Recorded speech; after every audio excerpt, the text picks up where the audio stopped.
नमस्कार साथियों, मैं दिनेश आपका स्वागत करता हूं आपके अपने प्लेटफॉर्म हेलो सर पर। तो यहां पर विज्ञान के टेस्ट 2 का विश्लेषण वीडियो है ये, ठीक है, जिसमें आपका पहला प्रश्न था विज्ञान के टेस्ट का, दूसरे वाले टेस्ट का पहला क्वेश्चन था मनुष्य की आंख में किसी वस्तु का प्रतिबिंब बनता है। कहाँ पर बनता है? रेटिना दृष्टि पटल पर।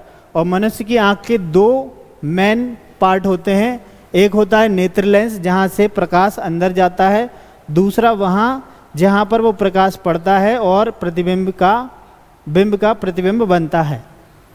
तो यहाँ पर कौन सा है वो दूसरा? रेटिना। ऑप्शन आपका ए सही। आपका ऑप्शन जो था वो कौन सा सही है? D, retina. मानव शरीर में लोहपुंज किस में होता है? तो मानव शरीर में लोहपुंज कहाँ होता है? आपके रक्त में पाया जाता है, अस्थियों में कैल्शियम पाया जाता है, जबकि दांत में भी आपका कैल्शियम पाया जाता है। केवल रक्त ऐसी जगह होती है आरबीसी जहाँ पर आपके रेड ब्लड सेल्स में हीमोग्लोबिन पाया जाता है। मानव शरीर में हीमोग्लोबिन एक प्रोटीन है ना। ग्लोबिन प्रोटीन हीम नामक लाल रंग के पदार्थ से जुड़ा रहता है। हीम की बलय में लोह केंद्रीय भाग होता है। तो हीम की जो बलय होती है उसमें क्या पाया जाता है? लोहा। इंसुलिन हार्मोन, तीसरा क्वेश्चन जो था वो आपका ये था कि इंसुलिन हार्मोन के विषय में निम्नलिखित कथनों में से कौन सा एक सही है? यहाँ पर जो आपका ऑप्शन था वो डी सही था। क्यों? कि इंसुलिन हार्मोन एक प्रकार का प्रोटीन है जो मानव के शरीर में क्या होता है? स्त्रवित या उत्पादित होता है, सेक्रेशन होता है। मानव के शरीर में कहाँ होता है इसका सेक्रेशन? दूसरी बड़ी ग्रंथि अग्नाशय में इसका सेक्रेशन होता है ना। अंतःस्त्रावी ग्रंथियों का अंतःस्त्रावी जो भाग होता है वो किससे बना होता है? लैंगरहैंस दीप कोशिकाओं से बना होता है। ये लैंगरहैंस दीप कोशिकाएं क्या हैं? लैंगरहैंस नाम के वैज्ञानिक ने इन कोशिकाओं को नाम दिया था, ठीक है।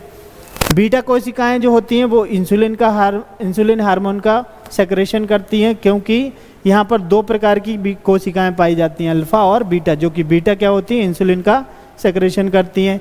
एक प्रोटीन श्रृंखला पेप्टाइड हार्मोन है जिसमें कि जस्ता धातु भी हमारी उपस्थित होती है। कार्य इसका क्या है? रक्त में जो अतिरिक्त शुगर है उसको काय में बदलना है? ग्लाइकोजन में। किसका काम होता है ये? इंसुलिन का, ठीक है, जिससे आपकी शुगर की मात्रा क्या रहती है? कंट्रोल रहती है। अगर इंसुलिन नहीं होता तो शुगर की मात्रा बढ़ने लगती है, इसी को हम मधुमेह रोग भी कहते हैं। तो यहाँ पर आपका ऑप्शन डी सही था।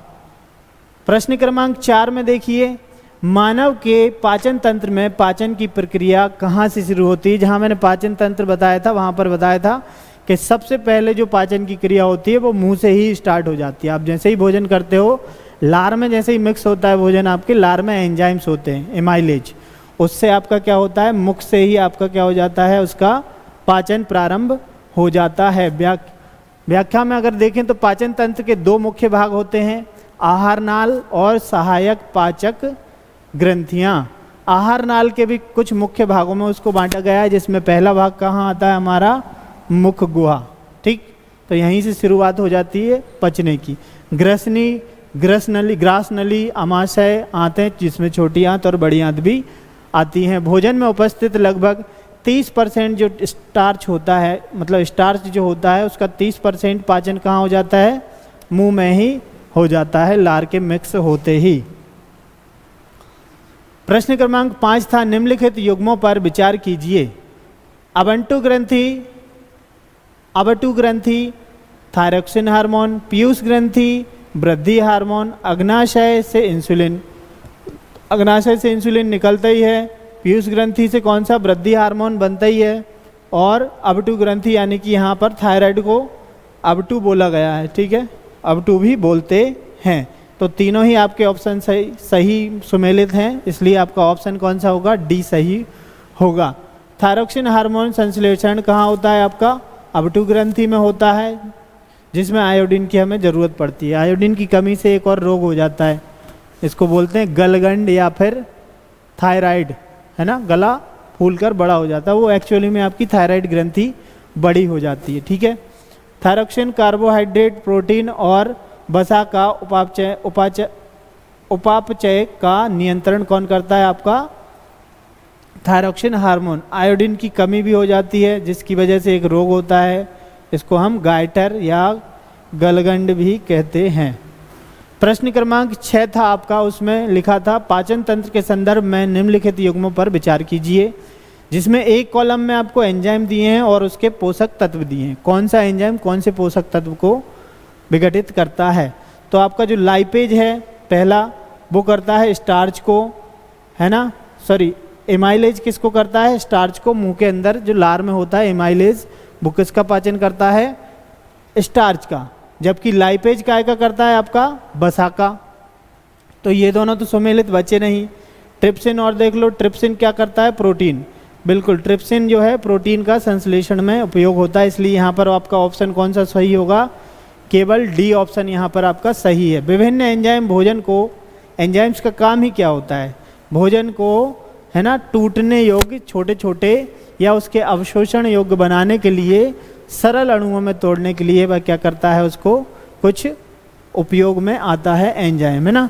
मुंह की लार में, जिसको हम सलाइवा भी कहते हैं, मुंह की लार को क्या कहा जाता है? सलाइवा में एमाइलेज होता है जो स्टार्च को कार्बोहाइड्रेट में तोड़ देता है। तो स्टार्च का पाचन किसके द्वारा होता है? एमाइलेज के द्वारा।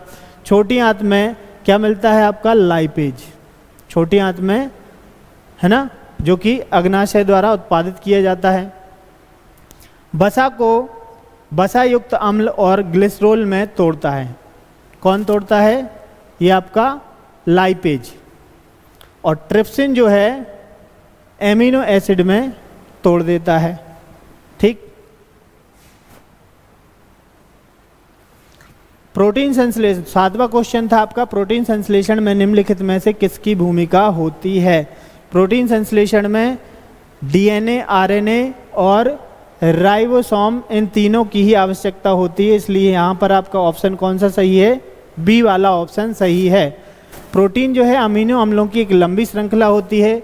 इसमें आवश्यक प्रोटीन कौन कौन से होते हैं? एंजाइम होते हैं, हार्मोन होते हैं और एंटीबॉडीज़ भी होती हैं। जो एमआरएनए होता है आपका, मैसेंजर वाला आरएनए, एमआरएनए, इसके ऊपर जो जेनेटिक कोड होता है उसके जरिए क्या होता है? प्रोटीन का निर्माण होता है। और राइबोसोम क्या करता है? अमीनो अम्ल को प्रोटीन में संग्रहित कर देता है। इसलिए आपका बी वाला ऑप्शन सही था। कौन सा ऑप्शन सही था आपका? बी वाला। नेक्स्ट क्वेश्चन आपका 8वां, कार्बोहाइड्रेट के विभिन्न प्रकारों के संदर्भ में निम्नलिखित पर विचार कीजिए। यहाँ पर हमारे कार्बोहाइड्रेट, उपयुक्त में से कौन सा कार्बोहाइड्रेट का प्रकार नहीं है? क्या पूछा गया था? नहीं है। तो अमीनो अम्ल जो है वो कार्बोहाइड्रेट नहीं होता, क्योंकि यह प्रोटीन का एक भाग होता है। और मंड और शर्करा, इनमें मुख्य रूप से हमारा क्या पाया जाता है? कार्बोहाइड्रेट। इसलिए ऑप्शन कौन सा था आपका? ए वाला, क्योंकि इसमें अमीनो अम्ल में आपका कार्बोहाइड्रेट नहीं पाया जाता।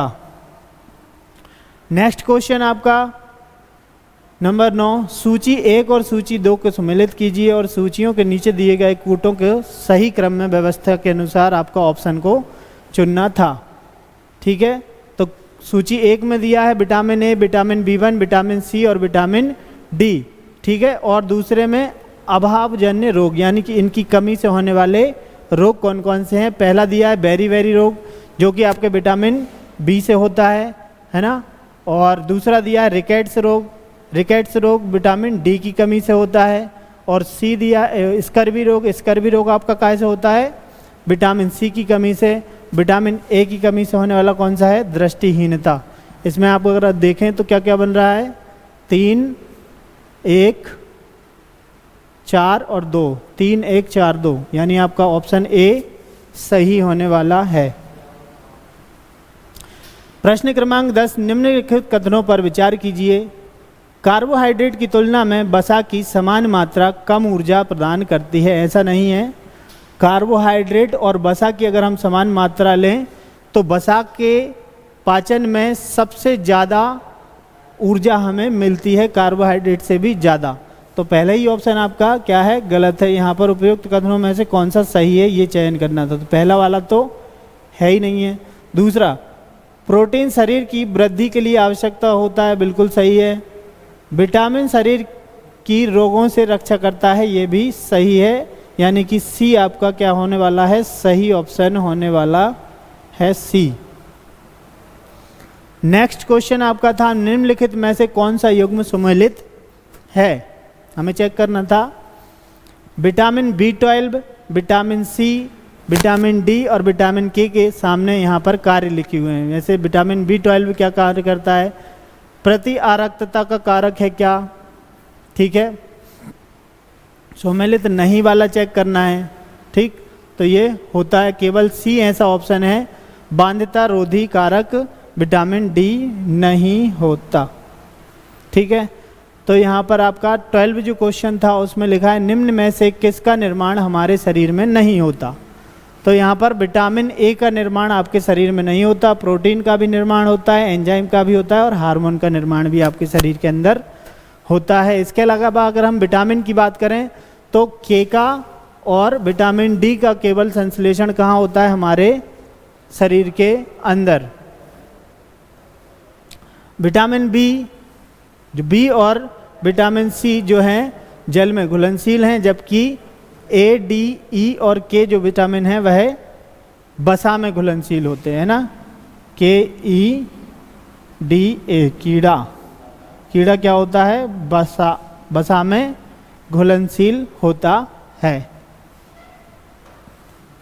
अगला क्वेश्चन आपका था 13वां, ट्रिपल ड्रग थेरेपी निम्न में से किस रोग से संबंधित है। Triple drug therapy TDT, triple drug therapy आपकी थी लिम्फेटिक फाइलेरियासिस, ठीक है, लिम्फेटिक फाइलेरियासिस जो है यह क्या था, TDT एक प्रकार की थेरेपी है जो किसने सजेस्ट की है, WHO ने, ठीक है, WHO ने इसकी मंजूरी दे दी है, वर्ल्ड हेल्थ ऑर्गेनाइजेशन ने इसकी मंजूरी दे दी है, जो थेरेपी किस में यूज़ होती है, इसके उपचार में, ठीक है। लिम्फेटिक फाइलेरियासिस एक मच्छर वाहित परजीवी रोग होता है। यह भारत में कहाँ, कई जगहों पर, विशेष जगहों पर यह बीमारी पाई गई है, ठीक है, स्थानिक रोग है, कई स्थानों पर है। 1955 में इस रोग के लिए भारत सरकार ने इसके उन्मूलन हेतु राष्ट्रीय फाइलेरिया नियंत्रण कार्यक्रम चलाया था, ठीक है।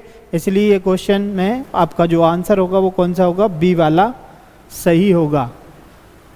जल शुद्धिकरण के लिए निम्न में से कौन सी प्रक्रिया पद्धति अपनाई जा सकती है। तो यहाँ पर जो दी गई थी पांचों पद्धति आपके जल के शुद्धिकरण के लिए अपनाई जा सकती हैं, इसलिए यहाँ पर जो आपका ऑप्शन है वो डी वाला क्या होगा, सही होगा।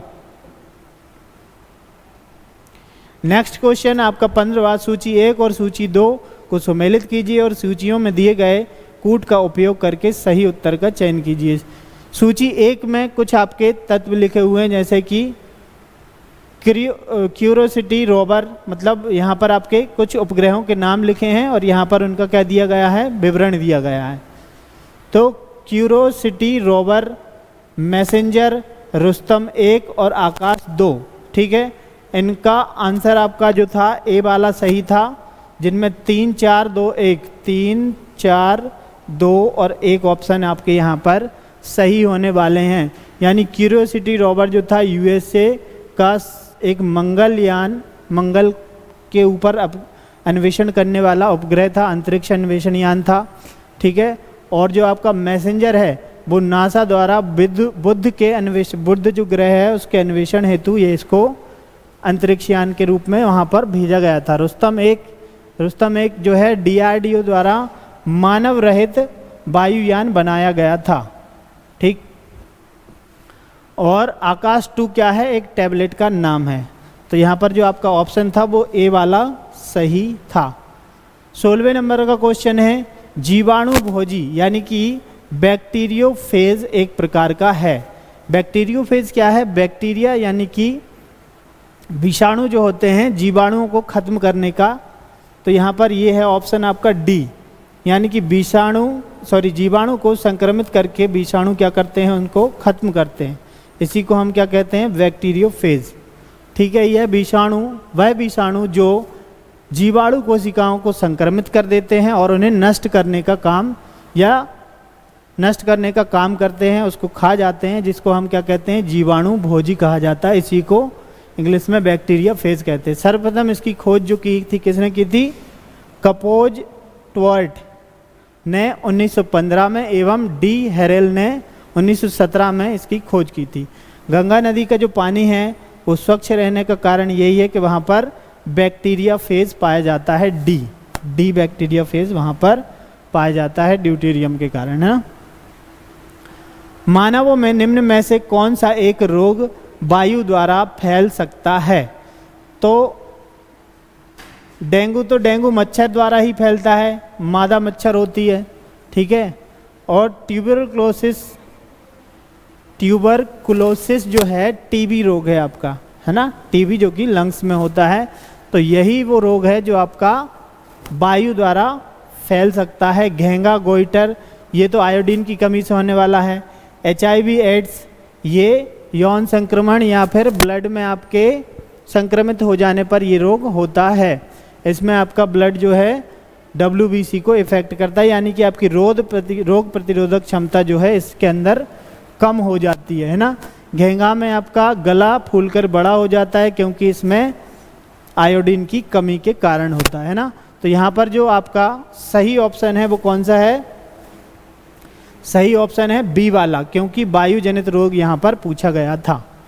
डेंगू वायरस से होने वाला वह रोग है जिसमें जो मच्छर पाया जाता है वो मादा होती है, उसका नाम क्या दिया गया यहाँ पर?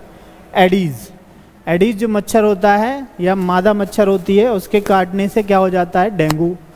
माइकोबैक्टीरियम ट्यूबरकुलोसिस जीवाणु से होने वाला रोग, टीबी या क्षय या यक्ष्मा रोग, जो कि आपको थूक, खांसी, छींक रोगी से सीधे संपर्क अथवा भोजन, जल तथा वायु के माध्यम से आपको संक्रमित यह कर सकता है। ये हमने पढ़ा था श्वसन तंत्र में। एड्स रोग लैंगिक संभोग संक्रमित व्यक्ति के रक्त का अन्य व्यक्ति को चढ़ाना, है ना, इसके कारण यह होता है। घेंगा रोग भोजन में आयोडीन की कमी के कारण होता है। 18वां जो आपका प्रश्न था वो था निम्नलिखित में से कौन जैव विकास की अवधारणा से संबंधित है? तो जैव विकास की अवधारणा मैंने पढ़ाई थी, जिसमें आपका चार्ल्स डार्विन जो था वो जैव विकास का नियम देते हैं, ठीक है। उनकी पुस्तक का नाम भी है द ओरिजिन ऑफ स्पीसीज, ये भी मैंने बताया था आपको। नेक्स्ट क्वेश्चन, निम्नलिखित में से कौन सा पृथ्वी पर पाए जाने वाले सभी जीव का आनुवांशिक पदार्थ है? तो आनुवांशिक पदार्थ कौन सा है? न्यूक्लिक अम्ल, ठीक है। न्यूक्लिक अम्ल जो है आपका आनुवांशिक पदार्थ है। सभी जीवों का, लगभग अधिक से अधिक जीवों का पदार्थ क्या है? अधिकांश जीवों में डाईऑक्सी राइबो न्यूक्लिक अम्ल पाया जाता है, DNA। अधिकांश जो जीव हैं उनमें DNA पाया जाता है। 20वां जो आपका क्वेश्चन है उसमें है कैसलर्स सिंड्रोम, यह किससे संबंधित है? यह प्रश्न आया था। तो कैसलर्स सिंड्रोम जो है अंतरिक्ष के मलबे से संबंधित है। अंतरिक्ष का मलबा क्या है? पृथ्वी के जो पास वाला वायुमंडल है वह ज़्यादा सघन है, तो वहाँ पर सघनता होने के कारण आपस में पदार्थों के टकराव के कारण क्या होता है कि अवशिष्ट पदार्थ जमा हो जाता है ना, जिसमें पृथ्वी के निचले कक्षा में वस्तुओं का घनत्व काफ़ी अधिक है, जिससे पदार्थों के बीच टक्कर से अंतरिक्ष में क्या हो गया है? मलबा जमा हो गया है। इसी को क्या कहा जाता है? तो जो आपका ऑप्शन था वो कौन सा सही है? सी वाला। 21वां प्रश्न जो आपका था, निम्नलिखित में से कौन सा रोग जल प्रदूषण के कारण नहीं होता है? तो टाइफाइड जो है वो जल प्रदूषण के कारण नहीं होता है। नेक्स्ट क्वेश्चन 22वां, तेज धावकों की मांसपेशियों में निम्नलिखित में से किसके संचयन से ऐंठन आ जाती है? किसके संचयन से आ जाती है? लैक्टिक अम्ल के संचयन से उनके हाथ पैरों में ऐंठन आ जाती है, क्योंकि वो ज़्यादा मांसपेशियां ज़्यादा काम करती हैं, यानी कि आपको ज़्यादा ग्लूकोज की आवश्यकता पड़ेगी। जहाँ ग्लूकोज का विघटन होता है वहाँ पर कौन सा अम्ल निकलता है? लैक्टिक अम्ल बनता है बार बार, और कार्बन डाइऑक्साइड। तो कार्बन डाइऑक्साइड तो फेफड़ों से बाहर हो जाती है, लेकिन लैक्टिक अम्ल आपका क्या होता है, मांसपेशियों में जमने लगता है। उसके जमाव के कारण ही क्या होता है, मांसपेशियां ऐंठन करने लगती हैं। अमृता देवी बिश्नोई राष्ट्रीय पुरस्कार किस क्षेत्र में दिया जाता है? ये 23वां प्रश्न था आपका। इसका आंसर आपका था वन्य जीव संरक्षण। बिश्नोई देवी जो थी, उन्होंने 1731 में कहाँ पर, आपके राजस्थान में, राजस्थान के जोधपुर में अपने साथियों सहित वनों की रक्षा के लिए क्या किया था, बलिदान दिया था। उन वनों का नाम क्या, उन वृक्षों का नाम क्या था, खेजरी के वृक्ष थे। ठीक है, तो उन्होंने जो बलिदान दिया उन्हीं के कारण क्या हो गया, ये फेमस हो गया है। ठीक है, वन्य जीव संरक्षण के क्षेत्र में यह पुरस्कार दिया जाने लगा। रेड लाइन अभियान का उद्देश्य क्या है? 24वां प्रश्न आपका था, रेड लाइन अभियान का उद्देश्य क्या है? तो एंटीबायोटिक दवाओं के दुरुपयोग के नियंत्रण हेतु ये वाला कार्यक्रम या यह अभियान चलाया गया था, जो कि स्वास्थ्य और परिवार कल्याण मंत्रालय द्वारा संचालित किया गया था। ठीक है, नेक्स्ट प्रश्न आपका 25वां, निम्नलिखित में से कहाँ आर्सेनिक द्वारा जल प्रदूषण सर्वाधिक है? तो सबसे ज़्यादा आर्सेनिक द्वारा जो जल प्रदूषण है वो कहाँ पर हुआ है, पश्चिम बंगाल में। पश्चिम बंगाल में आर्सेनिक द्वारा सबसे अधिक जल प्रदूषण। आर्सेनिक प्राकृतिक रूप से पाया जाने वाला एक तत्व है। आर्सेनिक क्या है, प्रकृति में पाया जाने वाला एक तत्व है, जो कि जल के साथ अगर मिलेगा तो जल को प्रदूषित कर देगा, और लंबे समय तक कोई अगर इस प्रदूषित जल का उपयोग करता है तो उसके ऑर्गन्स क्या हो जाते हैं, बॉडी के खराब होने लगते हैं, है ना, और कैंसर जैसी समस्याएं तक वहाँ पर, फेफड़ों की कैंसर की समस्याएं हो जाती हैं, त्वचा की समस्याएं हो जाती हैं, है ना। नेक्स्ट क्वेश्चन 26, हाल ही में इसरो का मानव अंतरिक्ष उड़ान केंद्र किस शहर में स्थापित किया गया है? तो हाल ही में इसका कहाँ किया गया है, बेंगलुरु में।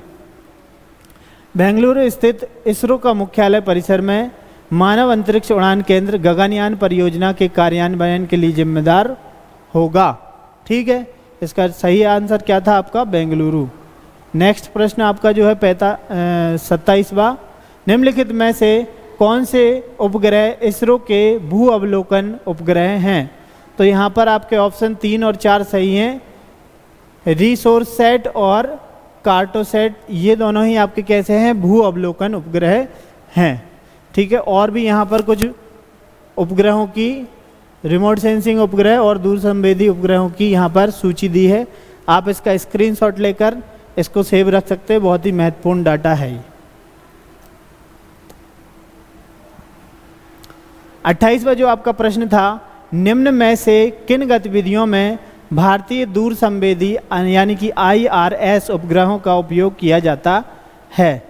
किन किन में किया जाता है? यहाँ पर आपका ऑप्शन जो था पहला, दूसरा और तीसरा, फसल उत्पादन का अवलोकन, भूमिगत जल संसाधनों का पता लगाना और खनिज अन्वेषण के लिए हम क्या करते हैं, IRS का उपयोग करते हैं। तो यहाँ पर ऑप्शन आपका कौन सा सही था, ए। नेक्स्ट 29 जो आपका क्वेश्चन था 3D प्रिंटिंग से था।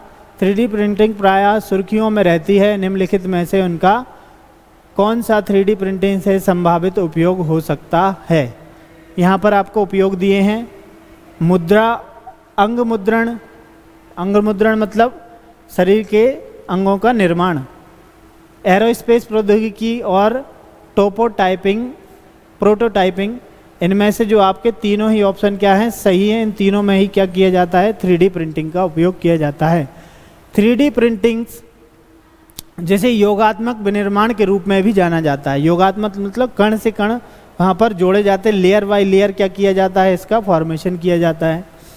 ठीक है, जो परत दर परत त्रिविमीय वस्तु का निर्माण कर देती है। 3D प्रिंटिंग के विनिर्माण, चिकित्सा, भवन निर्माण, कस्टम कला और डिजाइन के क्षेत्र में बहुत से इसके क्या होते हैं, अनुप्रयोग होते हैं। और बायो प्रिंटिंग में क्या होता है, बायो से रिलेटेड, जो कि जैसे कि ऊतकों का निर्माण, नए ऊतकों और अंगों का निर्माण किया जाता है। जैसे टिश्यूज़ कोई से डैमेज हो जाते हैं, उनको भी बनाने में इसका यूज़ किया जाता है ना। चिकित्सा के उपकरण को बनाने में भी इसका यूज़ किया जाता है। मुद्रित उपायोजन में भी और पिल्स विनिर्माण में भी 3D संरचना द्वारा बेहतर निदान की प्रक्रिया भी आजकल की जाती है। तो 3D प्रिंटिंग आपकी बहुत ही ज़्यादा इम्पोर्टेंट है, इसके बारे में पूरा पढ़ें।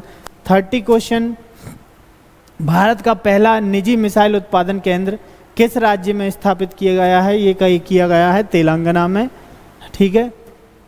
तो कल्याणकारी ग्रुप तथा इजराइल की Rafael advanced defence system limited के बीच एक संयुक्त उद्यम था, जिसको हमने कहाँ स्थापित किया है? तेलंगाना में।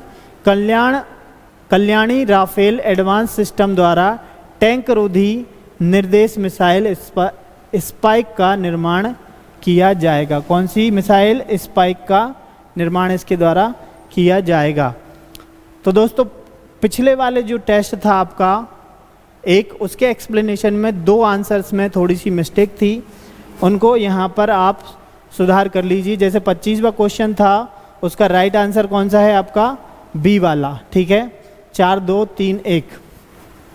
राइट आंसर कौन सा है? 4 2 3 1, ठीक है, 4 2 3 और 1, ये राइट आंसर होगा उसका बी वाला। और जबकि 20वां जो था क्वेश्चन आपका, उसमें जो आंसर है वो आपका कौन सा होगा? सोडियम बाइकार्बोनेट, ठीक है। खाने को शीघ्रता से पकाने के लिए बेकिंग सोडा यानी सोडियम बाइकार्बोनेट का यूज़ किया जाता है, इसका यह रासायनिक नाम है। तो ये मिस्टेक थी पिछले वीडियो में, उसको आप सुधार लें। धन्यवाद।